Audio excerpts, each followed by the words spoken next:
La semana pasada comenzamos una serie que vamos a estar predicando, que por supuesto, vamos a interrumpirla ya el próximo domingo, pero porque vamos a empezar a hablar de Navidad después del día de la inauguración, pero después la vamos a retomar los primeros domingos de enero. Así que esperamos que usted pueda siempre participar. Estamos estudiando la primera carta del apóstol Pablo a los tesalonicenses, y titulamos esta serie Ser o no ser. Ese es el dilema, esa es la cuestión, ¿no? Ser o no ser. Y la idea que queremos transmitir es que usted sepa, usted entienda de que la iglesia, o si usted es creyente, usted lo es o no lo es. No hay término medio. Si usted es parte de una congregación, la iglesia o es la iglesia que el Señor quiere que sea, o simplemente puede ser cualquier otra cosa, pero usted o es creyente o no es creyente, o somos la iglesia o no lo somos. Y yo creo que en esta carta del apóstol Pablo a los tesalonicenses nos, nos va a mostrar, nos va a ayudar todos los desafíos que nosotros como iglesia naciente tenemos por delante. Todos los desafíos que tenemos por delante. Porque hay desafíos a la hora de empezar cualquier tipo de proyecto en tu vida. Cada vez que, ahora sobre todo en las redes sociales, la gente habla mucho acerca del emprendimiento, de hacer cosas, de su libertad financiera, cómo emprender, cómo hacer cosas nuevas y todo eso, lo cual es magnífico, pero siempre hay desafíos para empezar, y lo único que puede ayudar a una persona a permanecer en el propósito que tiene en su vida es literalmente ser persistente. Ser persistente, porque las cosas no vienen de un día para otro. Y en la vida cristiana tampoco las cosas vienen de un día para otro, y la iglesia tampoco crece ni se fortalece de un día para otro. Todo tiene un proceso y hay muchos desafíos a la hora de empezar. Y yo me pregunto, y le pregunto también a ustedes, para una reflexión personal, ¿a cuántos de nosotros le gustan los cambios? ¿A usted le gustan los cambios? ¿Usted se resiste a ellos? Hay gente que son más fáciles para los cambios. Hay gente que no son tan fáciles para los cambios. Hay personas que no les interesa volver a empezar nuevamente, y simplemente lo ve como un desafío y como algo bueno en su vida. Y hay gente que aprende a cambiar. Hay gente, ni te preocupes por el niño, no te preocupes por eso, a mí eso no me molesta. Así que esté aquí, que grite aquí, que corra aquí, que brinca aquí. No hay problema con eso. Eh, a mí no me preocupa eso. Cuando hablamos de los cambios y las transformaciones que queremos hacer en nuestra vida, ¿somos fácil de captarlo o nos cuesta trabajo? ¿Somos de los que cruzamos los obstáculos cuando las cosas no salen como pensamos? O sea, eres de esas personas que dice, oye, tenía esta idea en mi vida, de repente no salió como pensaba. Soy de los que cruzo esos obstáculos, que me voy por encima de esos muros, me levanto por encima de eso. El desánimo, la ansiedad, son esas cosas que te dominan cuando decides empezar algo. Rápidamente te desanimas porque se levantó algo en tu contra, o pensaste que iba a ser todo fácil y de repente no fue así, y de repente lo que pasa es que te desanimas, te deprimes, te domina el desánimo. Mucha gente son así, muchas personas son así. Por eso, como siempre digo, si usted en esta mañana tiene la capacidad de tomar una foto a la enseñanza principal, tiene la capacidad de poder escribir algo y va a escribirlo en una frase de 20 palabras, de 18 palabras, 15 palabras, que se le va a quedar grabado toda esta semana, y usted va a tener en su mente esa idea del sermón, y cuando le pregunten mañana, pasado, de qué habló el pastor el domingo, usted va a hablar acerca de esto. Somos parte de la historia de Dios. Estamos hechos para este tiempo. Y si nos disponemos, nos vamos a sorprender de lo que Dios va a hacer en medio de nosotros. Repito, somos parte de la historia de Dios. Estamos hechos para este tiempo. Y si nos disponemos, nos vamos a sorprender de lo que Dios va a hacer en medio de nosotros. Y eso, aunque es una palabra positiva, es una realidad. porque nosotros contamos con la presencia de Dios. ¿Significa esta frase o este enunciado o esta verdad espiritual que aunque somos parte de la historia de Dios, que aunque estamos hechos para este tiempo, porque no estamos hechos para otro tiempo, estamos en este tiempo, vivimos en este momento, en el siglo XXI, en este espacio de tiempo que se nos ha concedido, cualquiera que sean nuestros años, no importa si usted tiene 10, 20, 15, 30, usted vive en este espacio de tiempo y tiene su tiempo limitado de alguna manera, unos pocos más, unos pocos menos, pero usted vive en este espacio de tiempo. Usted no es del siglo XVI, usted tampoco va a ser del siglo XXII, o sea, no vamos a llegar allá. Usted es parte de este tiempo, pero no significa que porque sea parte de este tiempo y aunque el Señor esté con nosotros, las cosas siempre van a salir bien. Lo que sí podemos saber es que si la presencia de Dios nos está guiando, si confiamos en los planes de Dios para nuestras vidas, si sabemos que aunque somos parte de la historia de Dios y que estamos hechos para este tiempo, Dios nos va a sorprender en algún momento. Algo va a suceder si nos disponemos y nuestro corazón se dispone en la obra de Dios. El apóstol Pablo, que fundó esta iglesia en Tesalónica y quizás estuvo unos pocos días aquí, fue una de las iglesias que Pablo fundó y fue una de las iglesias en las que menos tiempo estuvo. Nos dice esto algo. Quizás estuvo el apóstol Pablo aquí 2 meses, 3 meses, 4 meses, 6 meses, no lo sabemos, pero la mayoría de los comentaristas bíblicos entienden de que estuvo poco tiempo aquí. Hay veces que nosotros pensamos o creemos que la obra de Dios tiene que ver con nosotros, tiene que ver con los hombres. Y la obra de Dios para nada tiene que ver con nosotros. La obra de Dios es aparte de nosotros. Y quizás usted piensa, si fulano no está, si mengano no está, si no tenemos a este pastor, si nos pasa esto, o pensamos que las cosas se destruyen y no es así. Sin duda alguna, Dios utiliza a las personas. Sin duda alguna, el carisma de la gente, el carisma del líder, el carisma del liderazgo de la iglesia pueden influenciar. Pero si solamente es carisma, si solamente es disposición y no hay la presencia del Espíritu de Dios, si no está la guianza del Espíritu de Dios y la autoridad de la palabra para seguir adelante, las cosas simplemente no funcionan. Y es como un globo que se infla en un momento determinado, pero que después poco a poco usted lo poncha y se va soltando el aire. Y después usted dice, ¿cómo fue que esto empezó y de repente se deshizo? Bueno, muchas veces pasa así. Y es porque la iglesia está fundada sobre una roca que es inconmovible, que es Jesucristo. Primera a los Corintios capítulo 3, versículo 11 dice, porque nadie puede poner otro fundamento que el que está puesto, el cual es Jesucristo. Y si alguno edificare sobre este fundamento, oro, plata, piedra preciosa, madera, heno, hojarasca, dice, la obra de cada uno se hará manifiesta y el fuego la probará. Por tanto, cuando usted funda o cuando la iglesia que está fundada en Cristo y es reconocida por los miembros de la iglesia local que estamos fundados sobre Cristo, no importa cómo se edifique. Hoy viene uno, como dice el apóstol Pablo ahí en ese mismo pasaje, Apolo sembró, yo regué, dice, pero el crecimiento lo da Dios. La iglesia no es una empresa.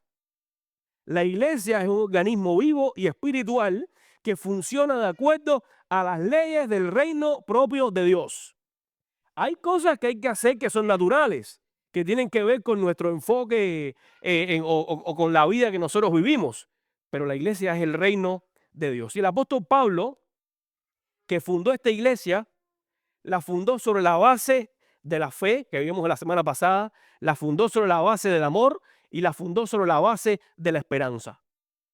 La fe que tenía esta iglesia, el amor que se profesaban los unos a los otros y la esperanza en la venida de Cristo eran elementos importantes para que esta iglesia permaneciera firme y fuerte. Hoy nosotros, aunque han pasado muchos siglos desde que se escribió esta carta, también estamos fundados sobre esas experiencias, nuestra fe en Cristo, nuestro amor los unos por los otros y nuestra esperanza en el Señor. Por eso, en este pasaje, en 1 Corintios, les invito a buscar ahí en su Biblia, 1 Tesalonicenses, capítulo 1, versículo del 5 al 10. Vamos a ver en el día de hoy que los desafíos para empezar algo, una nueva iglesia, para empezar un trabajo en el Señor, pueden ser muchos, pero que Dios que está con nosotros, por medio de su palabra nos anima a entender esas verdades espirituales para poder seguir avanzando. En primer lugar, primera Tesalonicenses capítulo 1 del 5 en adelante. Tenemos que tener la conciencia del respaldo del Señor. No hay nada que pueda fortalecer más nuestra fe que nosotros pensemos y estemos conscientes de que Dios nos está respaldando. Si usted no siente el respaldo de Dios, o usted no le dice al Espíritu de Dios, usted no le dice al Señor en su propia experiencia espiritual con Él, que usted necesita confiar en Dios y que necesita tener ese respaldo de parte del Señor en su vida, nosotros vamos a ser raquíticos en nuestra fe. Vamos a ser raquíticos en nuestra fe. El apóstol Pablo dice, ahí en el versículo, a partir del versículo 5, pues nuestro evangelio no llegó a vosotros en palabras solamente, sino también en poder, en el Espíritu Santo y en plena certidumbre, como bien sabéis, los cuales fuimos entre vosotros por amor a vosotros. Dice el apóstol Pablo que el evangelio que llegó a esta iglesia no fue solamente con palabras. Pablo tenía suficientes palabras para fundar la iglesia. Pablo tenía suficiente conocimiento para fundar la iglesia. Pablo podía enseñar perfectamente los rudimentos básicos del evangelio y de la fe para fundar esa iglesia. Pero él no fue solamente con esas herramientas. Esas herramientas son buenas. Es bueno que nosotros estemos fortalecidos en la palabra de Dios. Pero la palabra de Dios sola es puramente instrucción. Dice que fue con palabra y con el poder del Espíritu Santo, con la certidumbre de la presencia de Dios y un amor profundo por la obra en Tesalónica. Y eso para nosotros es bien importante, porque yo me pregunto, ¿nuestra relación con Dios en qué está basada? ¿Solamente en entender la palabra de Dios? ¿Solamente en llenar nuestra cabeza de información de la palabra de Dios? ¿O aparte de eso, ser influenciados de manera tan grande por el Espíritu de Dios que nuestras vidas rebose ese fruto del Espíritu, que es gozo, amor, paz, benignidad, bondad, fe, mansedumbre, templanza, dominio propio? Que la Biblia misma enseña y dice que contra tales cosas no hay ley. Tenemos que desechar las obras de la carne, que son todas esas inmundicias. Mentira, avaricia, fornicación, inmundicia. Ninguna de esas cosas, dice el pasaje, que se nombre entre vosotros. Que nosotros seamos llenos del Espíritu de Dios y que mostremos ese fruto del Espíritu en nuestras vidas. Con la certidumbre de que Dios está con nosotros y con un amor profundo por la obra. Hay veces que nos desanimamos porque simplemente las cosas son difíciles al principio. No todo el mundo, nosotros los que estamos aquí hoy y los que faltaron pero que normalmente vienen a la iglesia, estamos haciendo la obra de Dios. Estamos haciendo la obra de Dios. Que es difícil al principio, que la economía no siempre es la mejor, pero estamos haciendo la obra del Señor para la gloria de Dios en el tiempo de Dios. Y si nosotros permanecemos haciendo eso, si nosotros permanecemos enfocados en la persona de Cristo, permanecemos enfocados en su palabra, permanecemos enfocados en ser llenos del Espíritu Santo, permanecemos enfocados en la certidumbre de lo que Dios empezó, Él lo va a terminar, y permanecemos enfocados en el amor que Él ha puesto en nuestro corazón por su obra en el lugar donde nosotros estemos, en cualquier momento vamos a ver cosas de Dios que nos vamos a sorprender. En segundo lugar, no solamente tenemos que tener la conciencia de que tenemos el respaldo del Señor, sino que también Él es tan poderoso, Dios es tan poderoso, que lo que tenemos recibe un impacto tanto de los de adentro como de los de afuera. Versículos 6 y 7 dice, y vosotros vinisteis a seis imitadores de nosotros y del Señor, recibiendo la palabra en medio de gran tribulación, con gozo del Espíritu Santo. Hoy, como decía Ansés en su oración, podemos venir aquí y adorar juntos a Dios. Y no tenemos ningún problema por eso. Nadie nos está esperando allá afuera para hacernos daño porque estamos aquí adorando a Dios. Pero hoy en muchas partes del mundo la gente está escondida, la gente está muriendo por el Evangelio de Cristo. mientras nosotros estamos aquí escuchando tranquilamente y tiernamente, esperando no solamente el tiempo de adoración, el tiempo de la palabra y después el tiempo de comunión, tomando un café, reírnos, tener planes para el próximo domingo, tener planes para la próxima semana, hablar de Dios con toda libertad. En este momento, mucha gente, lo que estamos aquí, está muriendo por el Evangelio de Cristo. Y eso es algo que nos debe llevar a la reflexión, porque hoy estamos aquí, pero no sabemos dónde vamos a estar mañana. Hoy disfrutamos de ciertos beneficios, pero no sabemos lo que pueda ocurrir. Y aunque esta es una carta que mira hacia el futuro, cualquiera que sea la posición de las iglesias respecto al futuro, la idea es que el futuro de la iglesia es glorioso, pero mientras ese futuro llega, mientras Cristo venga, lo que la iglesia va a pasar no es bueno. Lo que la iglesia va a pasar no es bueno. Y si hay algo que nosotros tenemos que estar conscientes, es que lo bueno que tiene esto es lo malo que se está poniendo para beneficio de la iglesia, porque eso significa que cada día el Señor está más cerca y que nosotros tenemos esa expectativa. Nosotros tenemos esa expectativa. Yo no soy de los pastores que está creyendo en todo momento que Cristo viene por cualquier cosa que está pasando en el mundo hoy, no. En el mundo han pasado muchas cosas en todo momento. Yo soy de los pastores que cuando predico acerca de la venida de Cristo, creo que debe ser tan inminente como si Cristo viniera mañana mismo. Hay que tener la expectativa de que Cristo viene cuando Él entienda. Como mismo vino en el momento específico, como dice el libro de la Carta a los Gálatas, dice, en el momento específico él interrumpió nuestra vida, Él interrumpió este mundo y vino por medio de una mujer. Y si en el momento específico interrumpirá nuevamente nuestra historia y vendrá. En el momento específico. Así que cuando menos lo esperemos, como dice la Biblia, como ladrón en la noche, el Señor podrá aparecer. Y la iglesia debe estar preparada para eso. Pero la iglesia de los primeros siglos debió estar preparada, la iglesia de la Edad Media debió estar preparada y la iglesia de este tiempo posmoderno también debe estar preparada.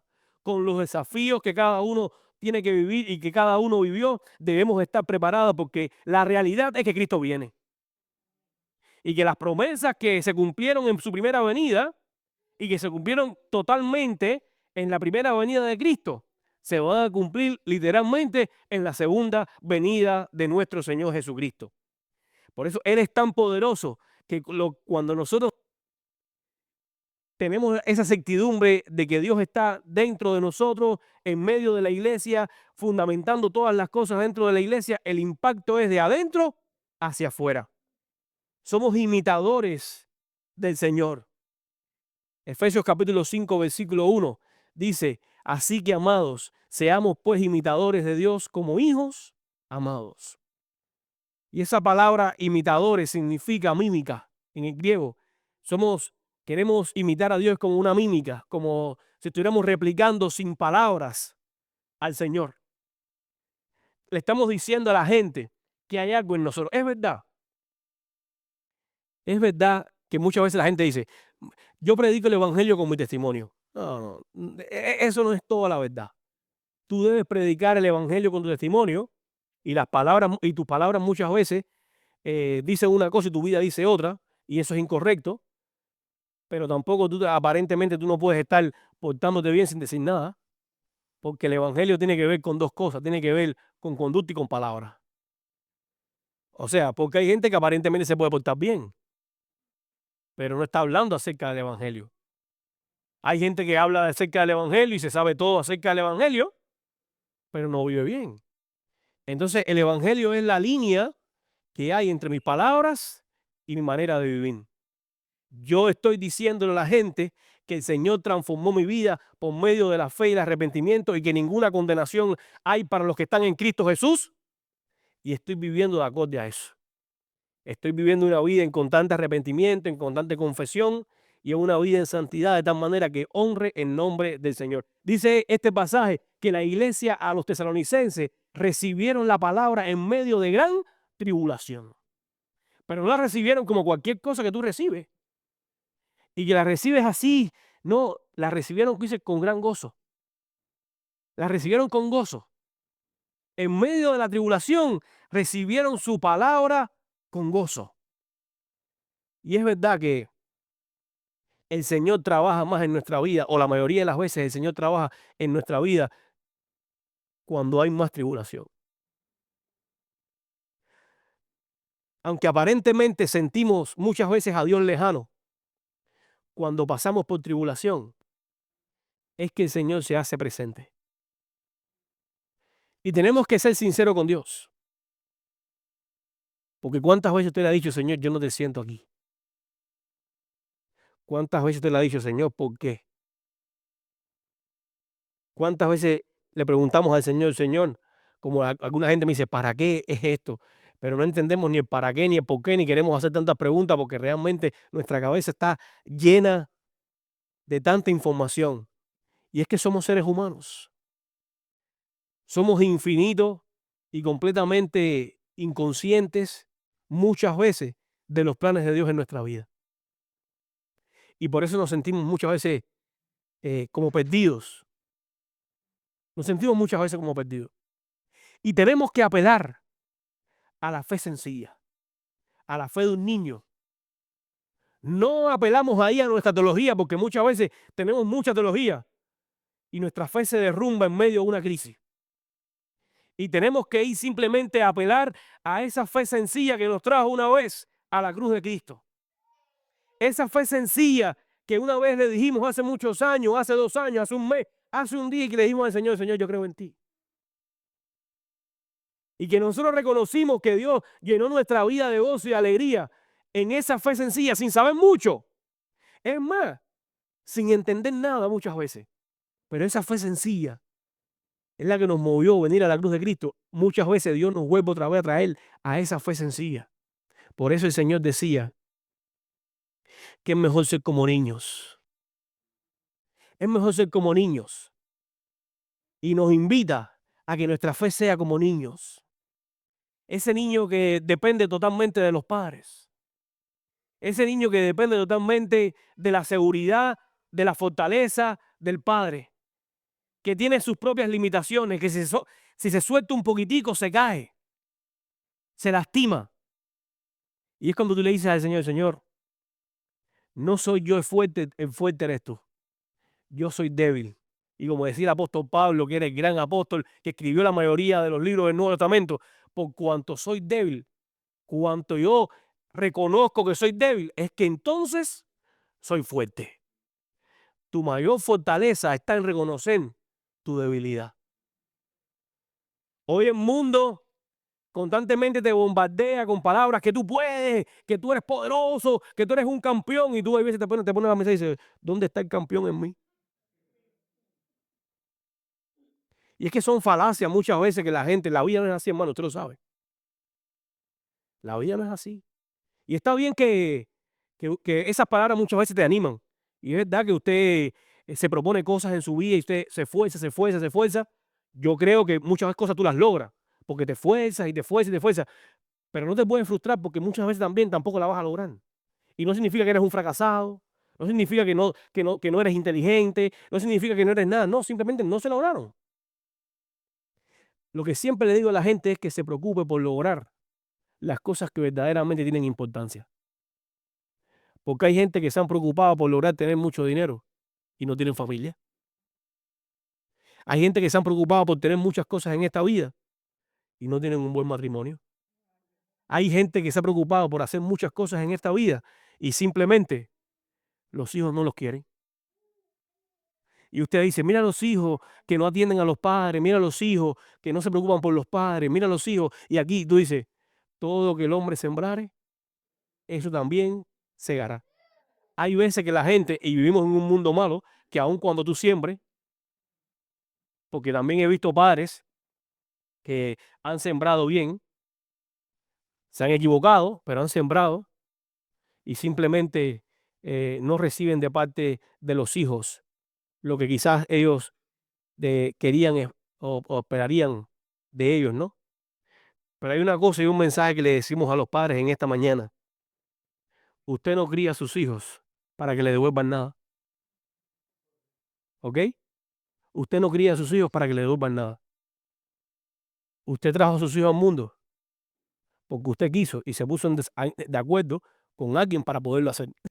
En este caso, su esposo, o simplemente y tristemente muchas veces, no es su esposo, fue una noche de pasión loca, arrebatada, fuera de los conceptos de Dios. O simplemente no salió como tú querías y estás criando, o viste crecer a tu hijo y no de la manera que tú lo pensabas hacer. Pero ahí es cuando nosotros podemos entender y pensar de que podemos cambiar nuestra vida y nuestra manera de ver la vida y nuestra perspectiva de vida para que cuando influenciemos en nuestros hijos y en las personas que están a nuestro alrededor, lo hagamos de la manera más positiva posible. Porque que nos hemos confundido, sí. Que nos vamos a seguir confundiendo como padres, sí. Que aun cuando seamos adultos, nosotros vamos a decir, podía haber hecho esto con mis hijos, que no hice.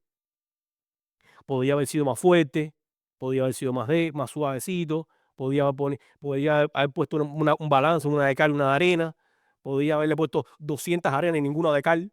No sé. Muchas veces uno trata de buscar la mejor manera de hacer que la vida sea mejor y hay veces que no te funciona todo lo que tú querías. Te lees muchos libros, escuchas a mucha gente y simplemente tú dices, yo tengo un matrimonio distinto, yo tengo una familia distinta, y tú tratas de alcanzar sabiduría y las experiencias de la vida están para eso, para enseñarte sabiduría, y aún así no aprendes. Yo creo que la sabiduría está en percibir que tus experiencias, las experiencias que Dios te ha permitido en la vida, te ayuden a reconocer que el próximo paso que vayas a dar, no vayas a caer en los mismos errores que caíste en el pasado. No vayas a caer en los mismos errores que caíste en el pasado. Porque cuántas veces hemos tenido la oportunidad de empezar de nuevo y empezamos de la misma manera, cuando sabemos que no nos ha dado resultados. Entonces, cuando usted hace la misma cosa, usted va a obtener los mismos resultados y peores, porque el mundo va cambiando y se vuelve peor. El apóstol Pablo lo decía, siendo ejemplo después de haber creído. Tu vida en Cristo es algo nuevo y distinto. Las cosas viejas pasaron y he aquí todas son hechas nuevas. Cuando estás en Cristo, las cosas viejas pasan y aquí todo es hecho nuevo. En tercer lugar, el mayor testimonio que tenemos como iglesia es el cambio de vida por medio del Evangelio. Usted quiere saber si usted es una persona que ha nacido de nuevo, usted tiene que ver un cambio espiritual en su vida. De lo contrario, usted se puede incluso sentir bien en la iglesia y en el lugar donde están los creyentes, pero si su vida no ha sido transformada, usted no es un hijo de Dios. Si sus pecados no han sido perdonados, usted no es un hijo de Dios. Si usted no tiene su mirada puesta en Dios para vivir de una forma que a Dios le agrade, usted no es un hijo de Dios. ¿Significa esto que usted va a ser santo y puro completamente? No, pero es lo que usted anhela, es lo que usted desea. Todo el mundo tiene sus diferentes procesos y diferentes maneras en que la vida va desarrollándose. Y yo siempre le digo que hay varios jóvenes aquí, siempre me pongo a pensar de que lo que la gente piensa o que la gente cree, no siempre es lo que Dios cree ni lo que Dios piensa. Y y la idea que la gente tiene de lo que es ser un hijo de Dios, muchas veces muy falaz, es muy superficial. Porque nosotros vemos lo que ve nuestros ojos, pero Dios ve mucho más allá. Y cada uno de nosotros tiene esa experiencia con el Señor que puede ser genuina y quizás otra gente lo ve como un estándar muy bajito o como un estándar muy alto. Y nosotros somos capaces de identificar y decir, esto es un cristianazo. ¿Cuánto hemos dicho eso? Esto es un cristianazo, esto es un hombre tremendo de Dios, esto es un hombre, vaya, a lo máximo. No, y ponemos a la gente en un pedestal y a esa gente se cae, húmbata, se cae y después hasta nuestra fe se tambalea porque ¿cómo es posible que le pasó eso a esa persona y no sé dónde quedo yo? Cristo es Cristo y el único que está en el trono es Él, el único que no se cae es Él, todos los demás no podemos caer. Así que por favor nunca me mire a mí, ni no ponga expectativas en mí que no son. ¿Ok? Ni yo soy Cristo ni nada. No me mira que pastor, no, mañana se acabó esto, porque las cosas pueden pasar. Tengo debilidad espiritual, Satanás me tienta, hago cualquier cosa, me pasa cualquier cosa, y la fe de usted tiene que estar puesta en Jesucristo, no en nadie más. Tiene que estar puesta en Jesucristo. A los líderes, a los pastores, les amamos, los reconocemos, le honramos, son imitadores de Dios y por supuesto, el apóstol Pablo le manda a imitar su fe cuando es genuina y todo eso, pero siempre haciendo una distinción, siempre haciendo una distinción, porque caen. Y tristemente, a la gente que empieza nueva en el Evangelio o que no creen en Cristo, eso es un arma que utiliza Satanás para destruir esa fe y esa mirada en el Señor. O sea, la gente que empieza a venir al Señor porque tiene necesidades espirituales, de repente empieza a venir a Cristo, empieza a venir a Cristo y ve un bombazo de eso y se aparta del Señor y dice, esto es mentira. Y pone a todo el mundo en el mismo saco. Y no, el hombre te falla, pero Cristo no. El hombre falla, pero Dios no falla. Dios siempre está en el mismo lugar. Hace unos días, aunque no me gusta mucho hablar de esto, solamente lo voy a hablar por testimonio, porque dije al principio que usted puede estar lleno de la palabra, pero hay cosas que no solamente se tienen que ir con la palabra. Hay un gran predicador, un hombre muy conocido, que hace unos días se descubrió que estaba en pecado, cerca de 80 años. Que yo dice que digo, bueno, casi 80 años, 70 y pico de años tenía el hombre. Pastor muy conocido, de los seminarios más encumbrados acá en los Estados Unidos, de los movimientos cristianos más fuertes que hay en los Estados Unidos conservadores, y hacía más de 5 años que le estaba haciendo infiel a su esposa, con una muchacha de menos de 30 años. Y usted dice, wow, qué triste. Mucha gente impactada. Las redes explotaron. Tristemente, porque hoy las redes, el internet y todo esto, muchas veces le hacen más el juego a Satanás que a todo lo demás. Y tú ves que la gente cristiana, incluso tirándose unos a otros, gente tirándose unos a otros, y tú dices, wow, ¿qué es esto? No solamente entre los artistas, entre los artistas pudiera ser normal, pero entre los cristianos es muy triste realmente, es muy triste. Y este hombre,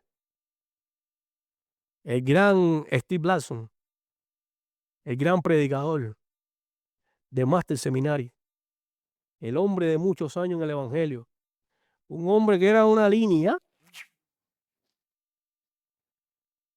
cayó y se le desplomó la teología y se le desplomó la vida a mucha gente. Se le desplomó la vida a mucha gente. No, mis amados hermanos, nadie puede poner otro fundamento que el que está puesto, el cual es Jesucristo. Que su fe esté en la roca inconmovible de los siglos.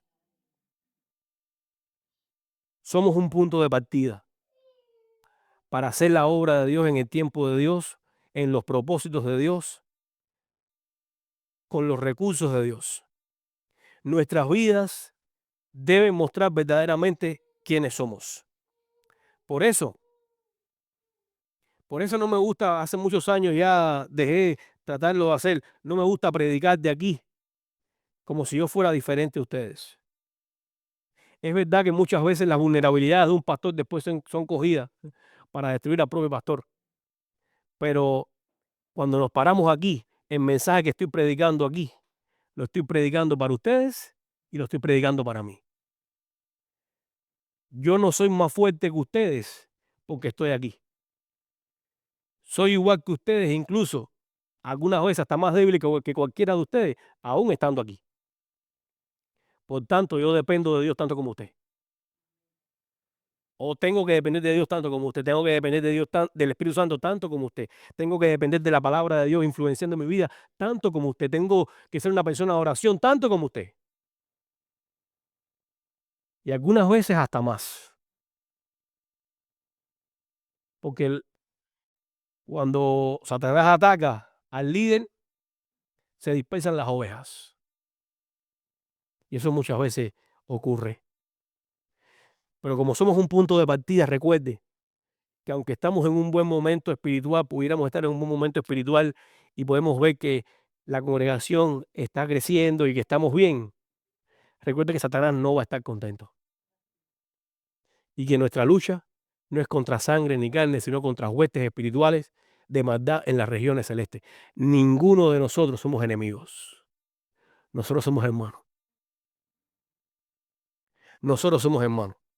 Cada cual con su carácter, cada cual con sus maneras, con sus majaderías, cada cual.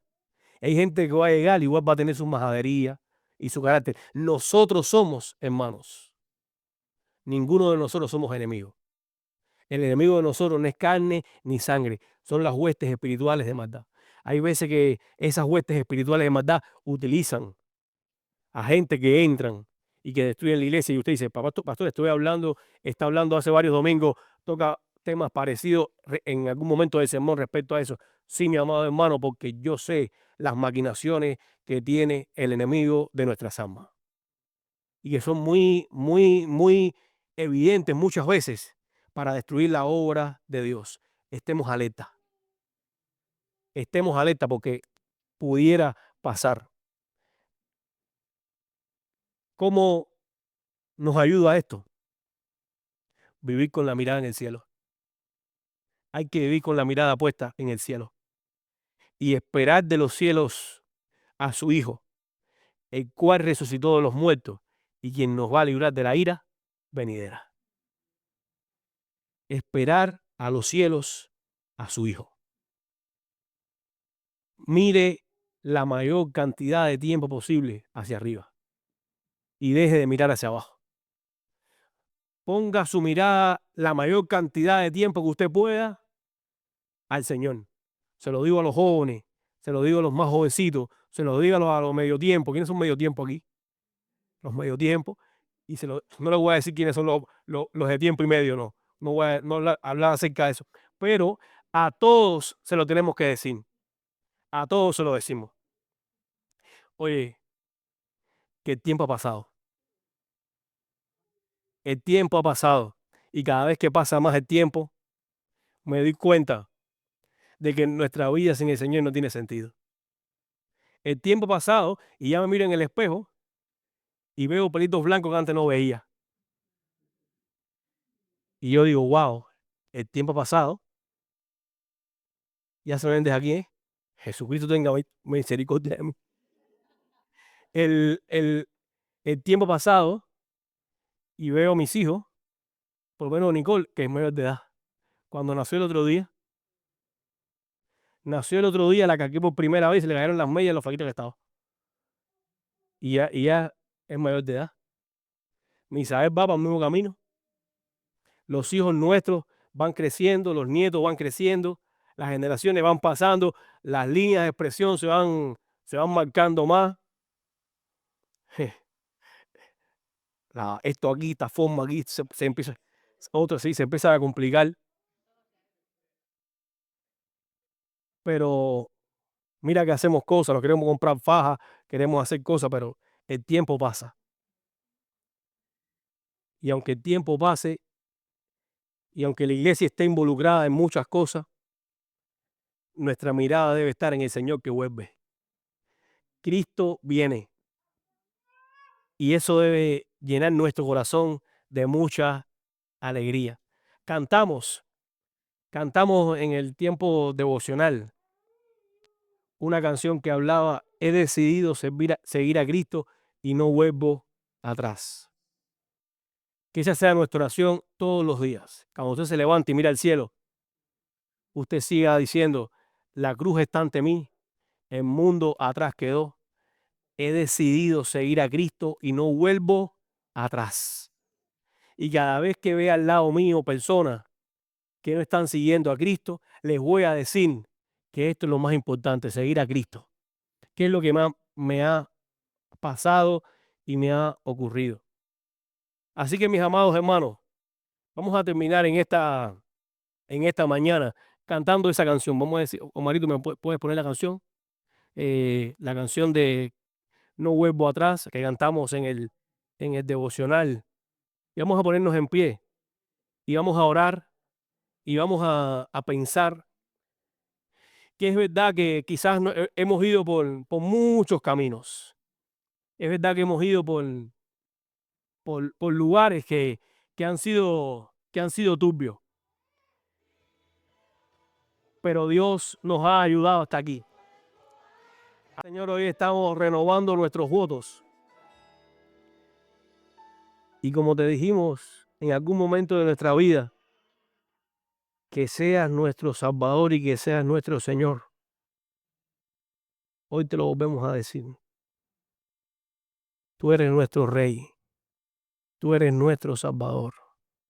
Tú eres nuestra roca eterna. Tú eres nuestra fortaleza. Tú eres nuestro pastor. Tú eres nuestro escudo. Tú eres nuestro Salvador. Tú eres nuestro estandarte. Tú eres nuestra bandera. Tú eres nuestra fuerza. Tú eres nuestro ánimo. Sin ti no somos nada, Señor. Llena nuestras vidas de tu Espíritu Santo. Llena nuestras vidas de ti, Señor, todos los días. Que tú seas verdaderamente lo más importante. Que tengamos vidas que glorifiquen tu nombre. Que nuestras familias sean llenas de ti, nuestros matrimonios sean llenos de ti. Restaura relaciones, perdona nuestros pecados, ayúdanos a vivir en santidad. Trae paz a nuestras vidas. Libéranos de estrés, libéranos de la ansiedad que muchas veces el mundo quiere ponernos en nuestros hombros. Que nosotros podamos venir a ti, Señor, y descansar completamente en ti y en tu providencia. Venir a mí todos los que estáis trabajados y cargados, y tú os harás descansar. Tú eres el que trae descanso a nuestras almas. Descansamos en ti, Señor. Ponemos nuestras vidas en ti. Ponemos nuestras vidas en tus manos, nuestros hijos en tus manos, los nietos en tus manos, nuestros matrimonios en tus manos, Señor. Son las mejores manos. Abrázanos, Padre Celestial, que podamos reconocer tu amor, tu presencia en cada una de nuestras vidas.